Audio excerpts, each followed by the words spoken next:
Every culture has its own way of dealing with death. In this world, we know that there are many death traditions. Like the Sati culture in ancient India, for example. The goal is to avoid misfortune that happens to the families left behind.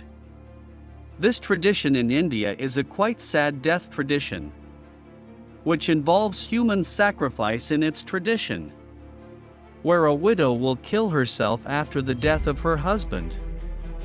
Even though it sounds sadistic, this tradition has been carried out for hundreds of years. Here are some interesting facts about the Sati tradition. 1. Thousands of women set themselves on fire every year. Sati has long been associated with India. But India is not the first or only culture to engage in this kind of ritual. You can find examples of female sacrifice in Viking, Mesoamerican, Aztec, and Inca cultures. In India, it is estimated that the peak of Sati's popularity was in the 15th to 18th centuries. Several thousand widows each year burned themselves on their husbands' funeral pyres. 2. Some women deliberately poison themselves. The depiction of Sati is in which a woman climbs on top of her husband's funeral pyre or is burned with it. Of course, this was the case, at least as recently as the 18th century.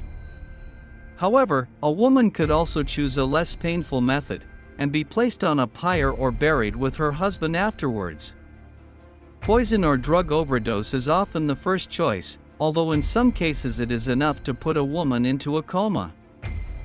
He would be burned alive, but not while awake. Other times, he may opt for a snake or knife bite to the wrist or throat before being burned. 3. Pregnant women are not allowed to do it. There have always been rules around Sati and who can do it. Women with young children to care for, or who are pregnant or menstruating, cannot commit ritual suicide. This is seen as sacrificing the child's life along with his own. Although again, there are some practical considerations here, not least that a woman capable of bearing children may wish to remarry at some point. For rich people don't have to do it. An early Dharmasastric scholar writing around 1100 BC references the Vedic injunction against Sati in terms of social class. He wrote that a Brahmin woman, one of the highest social castes, should not follow her husband into death.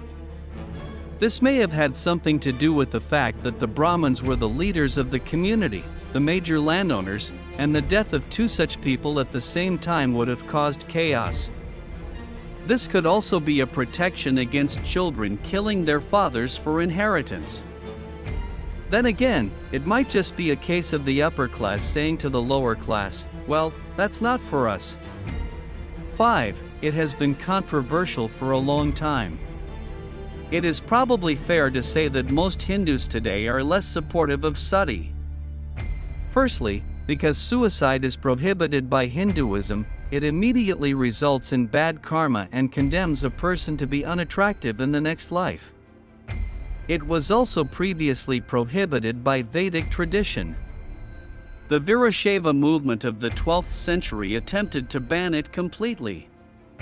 When the British finally banned Sati in India in 1861, it was largely at the request of the local population. According to one census taken in 1829, around 600 acts of Sati were still committed each year. These are some facts about the Sati tradition in ancient India. Thank you for watching until the end. If this video is useful for you, don't forget to like, share and subscribe to this video. See you in the next video.